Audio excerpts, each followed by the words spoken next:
Hello दोस्तों, आपका हमारे YouTube चैनल पर हार्दिक स्वागत एवं अभिनंदन है। आज हम लेके आए हैं पॉलिटिकल साइंस से रिलेटेड एक न्यू टॉपिक, सरकार के अंग। तो आज हम पढ़ेंगे सरकार के अंग कितने होते हैं, उनके क्या कार्य होते हैं और उनकी क्या क्या शक्तियां होती हैं, उसके बारे में अध्ययन करेंगे। तो सरकार के सबसे पहले हम अंग देखें तो सरकार के अंग होते हैं, तीन अंग होते हैं। सरकार के तीन अंग होते हैं। पहला होता है व्यवस्थापिका।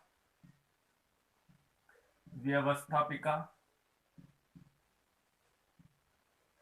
दूसरा होता है कार्यपालिका। कार्यपालिका। और तीसरा होता है न्यायपालिका। और तीसरा होता है न्यायपालिका। न्यायपालिका। तो सरकार के तीन अंग होते हैं। पहला होता है व्यवस्थापिका, दूसरा होता है कार्यपालिका और तीसरा होता है न्यायपालिका। तो ये तीन प्रकार के सरकार के अंग होते हैं। अब हम अगर इनके कार्यों की बात करें तो व्यवस्थापिका का कार्य होता है कानून का निर्माण करना। अगर इनके कार्यों की बात करें तो व्यवस्थापिका का कार्य होता है कानून का निर्माण करना। कानून का निर्माण करना। कानून के निर्माण करने का कार्य होता है व्यवस्थापिका। कानून का निर्माण करना इनका महत्वपूर्ण कार्य होता है। जो भी कानून की आवश्यकता राज्य में या राष्ट्र में पड़ती है, उन कानूनों का निर्माण व्यवस्थापिका द्वारा किया जाता है। व्यवस्थापिका कानून का निर्माण करती है तो कार्यपालिका का कार्य होता है कानूनों को लागू करना। जिन कानूनों को व्यवस्थापिका ने निर्माण किया है, उन कानूनों को लागू करने का काम करती है कार्यपालिका। कानूनों को लागू करना। कानूनों को लागू करने का काम करती है कार्यपालिका। जिन कानूनों का व्यवस्थापिका कानून का निर्माण करती है, उन कानूनों को लागू करने का कार्य करती है कार्यपालिका। तो कार्यपालिका का कार्य होता है कानूनों को लागू करने का। और तीसरा होता है न्यायपालिका। न्यायपालिका का कार्य होता है कानून का पालन करवाना। जनता द्वारा उन कानूनों का पालन करवाने का कार्य न्यायपालिका का होता है। तो कानून का पालन जनता द्वारा करवाना। जनता द्वारा करवाना। जनता उन कानूनों का पालन करे, यह कार्य किसका होता है? न्यायपालिका का। तो उन कानूनों का पालन जनता द्वारा करवाना न्यायपालिका का कार्य होता है। और न्यायपालिका ऐसे कानूनों की भी जांच करती है जो जनता के हित में नहीं है। तो सरकार के अंग होते हैं तीन। पहला होता है व्यवस्थापिका, दूसरा होता है कार्यपालिका और तीसरा होता है न्यायपालिका। व्यवस्थापिका का कार्य होता है कानून का निर्माण करना, कार्यपालिका का कार्य होता है कानूनों को लागू करने का और न्यायपालिका का कार्य होता है कानून का पालन जनता द्वारा करवाना। जिन कानूनों का निर्माण व्यवस्थापिका ने किया है, कार्यपालिका द्वारा उन्हें लागू किया जाता है और न्यायपालिका द्वारा उन कानूनों का निर्माण जनता द्वारा करने के लिए जो कार्यवाही की जाती है वो न्यायपालिका के द्वारा की जाती है। अगर कोई कानूनों का पालन नहीं करेगा तो उसको दंड की व्यवस्था न्यायपालिका द्वारा दी जाती है। अगर आप इसको स्क्रीनशॉट लेना चाहते हो तो ले सकते हो, या फिर लिखना चाहते हो तो लिख सकते हो। 2 सेकंड का समय है आपके पास।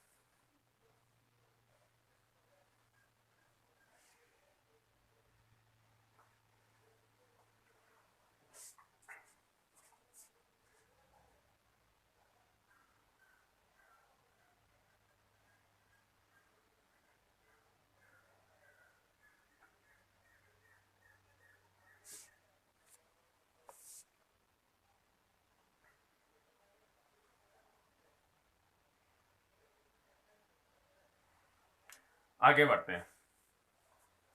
किसी भी देश में किसी भी देश में किसी भी देश में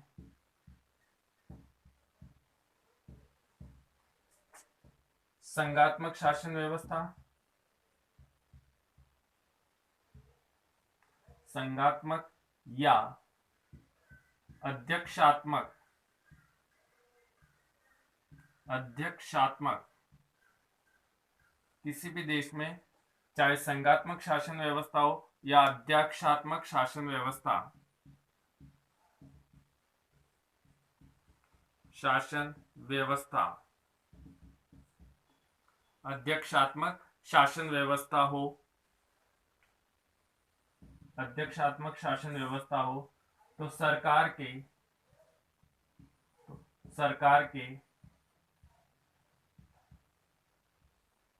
सरकार के अंग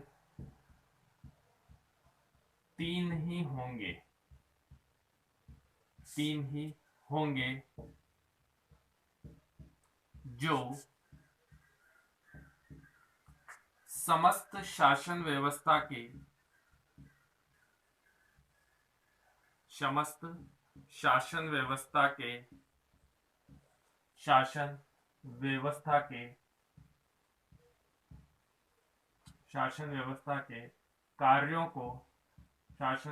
के कार्यों को क्रियान्वित करेंगे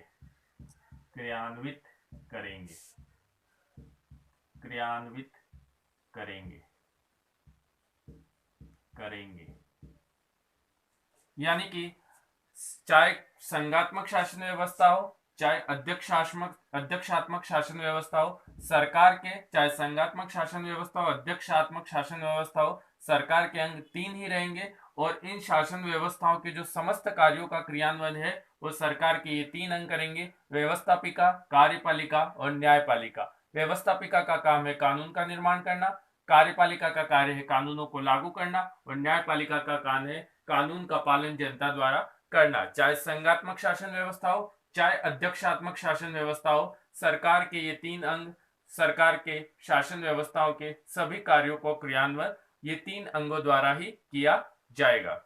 अगर आप इसका स्क्रीनशॉट लेना चाहते हो तो ले सकते हैं, फिर हम बढ़ते हैं आगे।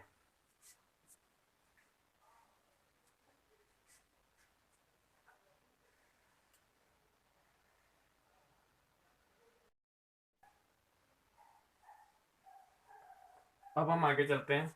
अब हम पढ़ते हैं व्यवस्थापिका की उत्पत्ति कैसे हुई। तो हमने तो पहले सरकार के अंग कितने होते हैं और उनके कार्य क्या क्या ये पढ़े। अब हम पढ़ रहे हैं व्यवस्थापिका, और व्यवस्थापिका में व्यवस्थापिका की उत्पत्ति कैसे हुई।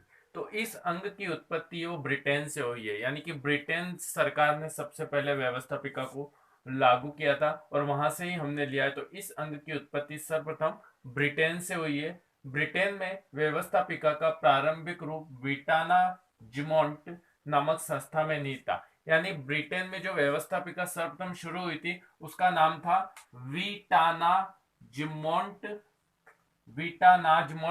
नामक संस्था में नहीं था। यानी ब्रिटेन में सबसे पहले व्यवस्थापिका जो शुरू हुई थी उसका नाम था विटानाजमोंट नामक संस्था के नाम से इसे जाना जाता था। तो इस अंग की उत्पत्ति ब्रिटेन से हुई है। ब्रिटेन में व्यवस्थापिका का प्रारंभिक नाम था विटानाजमोंट संस्था के रूप में इसे जाना जाता था। इस संस्था में बुद्धिमान लोगों की सभा भी कहा जाता है, यानी इस जो संस्था थी वहां पर बुद्धिमान लोगों को ही इसके अंदर रखा जाता था, इसलिए इसे बुद्धिमान लोगों की सभा भी कहा जाता है। यानी विटानाजमोंट को बुद्धिमान लोगों की सभा भी कहा जाता है। इसमें सर्वप्रथम 3 प्रकार के सदस्य भाग लेते थे, यानी विटानाजमोंट था उसमें सर्वप्रथम 3 प्रकार के सदस्य भाग लेते थे, फिर बाद में 2 प्रकार के सदस्यों के रूप में विभाजित हो गए। पहले 3 प्रकार के सदस्य भाग लेते थे, बाद में 2 प्रकार के सदस्य भाग लेते थे। तो 2 प्रकार के सदस्यों के रूप में विभाजित होने के बाद संसद की उत्पत्ति हुई, यानी व्यवस्थापिका की उत्पत्ति हुई। तो व्यवस्थापिका की उत्पत्ति ब्रिटेन से हुई है। ब्रिटेन में सबसे पहले इसे विटानाजमोंट नामक संस्था के रूप में जाना जाता था। विटानाजमोंट को बुद्धिमान लोगों की सभा भी कहा जाता था क्योंकि इसमें बुद्धिमान लोगों को शामिल किया जाता था। सर्वप्रथम इसमें 3 प्रकार के सदस्य भाग लेते थे, फिर बाद में 2 प्रकार के सदस्यों ने इसमें भाग लिया और 2 प्रकार के सदस्यों के रूप में विभाजित होने के बाद इससे संसद की उत्पत्ति हुई, क्योंकि संसद में भी 2 ही सदन होते हैं। तो 3 प्रकार के सदस्यों के बाद इसमें 2 प्रकार के सदस्यों के रूप में विभाजित हुआ और इसके बाद इसी से संसद की उत्पत्ति हुई। तो ब्रिटेन में सर्वप्रथम विटानाजमोंट जो सभा थी वो व्यवस्थापिका का सर्वप्रथम एक रूप था जिसे बाद में संसद के रूप में इसकी उत्पत्ति माना जाता है। अगर आप इसका स्क्रीनशॉट लेना चाहते हो ले सकते हैं। आपको 2 मिनट का समय दे रहा हूं, इसके बाद हम आगे बढ़ेंगे।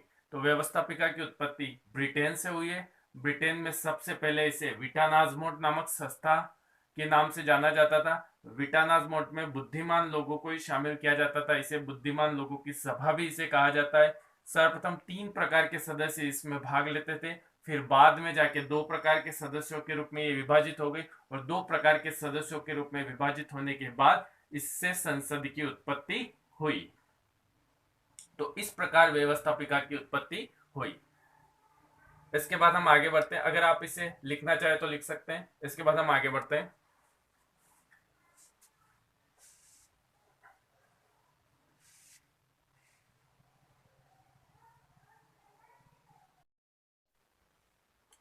अब चलते हैं हम सरकार के अंग के व्यवस्थापिका हम पढ़ रहे थे सरकार के अंग में, और व्यवस्थापिका कितने प्रकार की होती है इसके बारे में अध्ययन करेंगे। तो व्यवस्थापिका 2 प्रकार की होती है, एक संज्ञानात्मक व्यवस्थापिका और 2 संज्ञानात्मक व्यवस्थापिका। व्यवस्थापिका 2 प्रकार की होती है, एक संज्ञानात्मक व्यवस्थापिका और 2 संज्ञानात्मक व्यवस्थापिका या द्विसंज्ञानात्मक व्यवस्थापिका। अब एक संज्ञानात्मक व्यवस्थापिका क्या होती है और द्विसंज्ञानात्मक व्यवस्थापिका क्या होती है। एक संज्ञानात्मक व्यवस्थापिका, इस व्यवस्थापिका में एक ही सदन होता है, सदन एक ही होता है और समस्त प्रकार के कार्य इस एक सदन द्वारा ही किए जाते हैं। इस व्यवस्थापिका में एक सदन होता है और समस्त प्रकार के कार्य इस सदन के द्वारा ही किए जाते हैं। तो एक संज्ञानात्मक व्यवस्था में एक सदन होता है और वो एक ही सदन समस्त व्यवस्थापिका के कार्यों को करता है। दूसरी होती है 2 सदनात्मक व्यवस्थापिका, भी कहते हैं इसे, द्विसदनात्मक व्यवस्थापिका भी इसे कहा जाता है। इस व्यवस्थापिका में 2 सदन होते हैं। यहाँ पर एकल में एक होता है, तो यहाँ पर 2 सदन होते हैं। इस व्यवस्थापिका में 2 सदन होते हैं। एक सदन होता है स्थायी और दूसरा सदन होता है अस्थायी। एक सदन तो स्थायी होता है जो कि हमेशा बना रहता है, और दूसरा सदन अस्थायी होता है जो बार बार चेंज होता रहता है, यानी भंग होकर वापस नया बनाना होता है, जबकि एक सदन स्थायी रूप से चलता रहता है। दूसरी अगर विशेषता देखें तो दोनों के आकार और प्रकार व शक्तियों में अंतर रखा जाता है। दोनों सदनों के आकार में अंतर होता है, उसके प्रकार में अंतर होता है, उनकी शक्तियों में भी अंतर होता है। यानी कि दोनों सदनों में सदस्यों की संख्या अलग अलग होती है, उनकी शक्तियां अलग अलग होती हैं। तो इस प्रकार से दोनों सदनों में अंतर रखा जाता है। अगर तीसरी विशेषता देखें तो दोनों की निर्वाचन पद्धति व पदाधिकारियों में अंतर होता है। दोनों की निर्वाचन पद्धति अलग अलग होती है, यानी कि एक सदन की प्रत्यक्ष होती है तो दूसरी की अप्रत्यक्ष होती है या मनोनीत होती है। तो इस प्रकार से दोनों सदनों की निर्वाचन पद्धतियां अलग अलग होती हैं, उनकी शक्तियां अलग अलग होती हैं और उनके पदाधिकारी भी अलग अलग होते हैं। भारत में जैसे अगर देखा जाए तो 2 सदन है, लोकसभा और राज्यसभा। भारत में 2 सदन कौन कौन से हैं? लोकसभा और राज्यसभा। अब लोकसभा की बात करें तो लोकसभा की निर्वाचन पद्धति है प्रत्यक्ष, जबकि राज्यसभा की निर्वाचन पद्धति अप्रत्यक्ष भी है, और यहाँ पर सदस्य मनोनीत भी किए जाते हैं। राष्ट्रपति द्वारा 12 सदस्य मनोनीत किए जाते हैं। इनकी शक्तियों में भी अंतर होता है और इनके आकार यानी सदस्यों की संख्याओं में भी अंतर पाया जाता है। तो एक सदनात्मक व्यवस्थापिका में एक सदन होता है जो समस्त प्रकार के कार्यों को करता है, जबकि द्विसदनात्मक या 2 सदनात्मक व्यवस्थापिका में 2 सदन होते हैं, एक स्थायी होता है और दूसरा अस्थायी होता है। दोनों प्रकार के सदनों में उनकी शक्तियों में अंतर होता है, उनके प्रकार में अंतर होता है और उनके आकार में भी अंतर पाया जाता है, और दोनों की निर्वाचन पद्धतियां भी अलग अलग होती है और पदाधिकारी भी अलग अलग होते हैं। भारत में उदाहरण है लोकसभा और राज्यसभा। भारत में उदाहरण है लोकसभा और राज्यसभा। तो आप इसका स्क्रीनशॉट लेना चाहे तो ले लें ताकि हम आगे बढ़े। तो इस तरह से सरकार व्यवस्थापिका के 2 प्रकार होते हैं।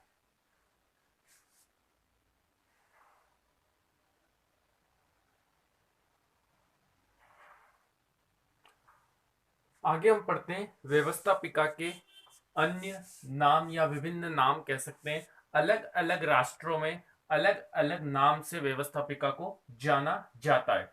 तो अलग अलग राष्ट्रों में कौन कौन से राष्ट्रों में किस किस नामों से इसे जाना जाता है, कुछ राष्ट्र हम देखते हैं, भारत में इसे संसद कहा जाता है। भारत में कहा जाता है, संसद कहा जाता है। ब्रिटेन में इसे संसद कहा जाता है। अमेरिका में इसे कांग्रेस कहा जाता है। कनाडा में इसे संसद कहा जाता है। ऑस्ट्रेलिया में संसद कहा जाता है और ईरान में मजलिस कहा जाता है। भारत में व्यवस्थापिका को संसद कहा जाता है। ब्रिटेन में भी संसद कहा जाता है। अमेरिका में व्यवस्थापिका को कांग्रेस के नाम से जाना जाता है। कनाडा में संसद के नाम से जाना जाता है। ऑस्ट्रेलिया में संसद के नाम से जाना जाता है। ईरान में इसे मजलिस कहा जाता है। स्विट्जरलैंड में इसे संघीय सभा के नाम से जाना जाता है। सोवियत रूस में इसे सुप्रीम सोवियत के नाम से जाना जाता है। जापान में इसे डाइट के नाम से जाना जाता है। नेपाल में इसे पंचायत के नाम से जाना जाता है और फ्रांस में इसे राष्ट्रीय सभा के नाम से जाना जाता है। तो इस प्रकार से अलग अलग राष्ट्रों में व्यवस्थापिका को अलग अलग नामों से जाना जाता है। और भी अलग अलग नाम है, लेकिन हम मुख्य रूप से इसी को पढ़ रहे हैं कि भारत में संसद, ब्रिटेन में संसद, अमेरिका में कांग्रेस, कनाडा में संसद, ऑस्ट्रेलिया में संसद, ईरान में मजलिस, स्विट्जरलैंड में संघीय सभा, सोवियत रूस में सुप्रीम सोवियत, जापान में डाइट, नेपाल में पंचायत और फ्रांस में राष्ट्रीय सभा के नाम से व्यवस्थापिका को जाना जाता है। तो अलग अलग राष्ट्रों में अलग अलग नामों से इसे जाना जाता है। अगर आप इसका स्क्रीनशॉट लेना चाहे तो ले सकते हैं, फिर हम आगे बढ़ते हैं।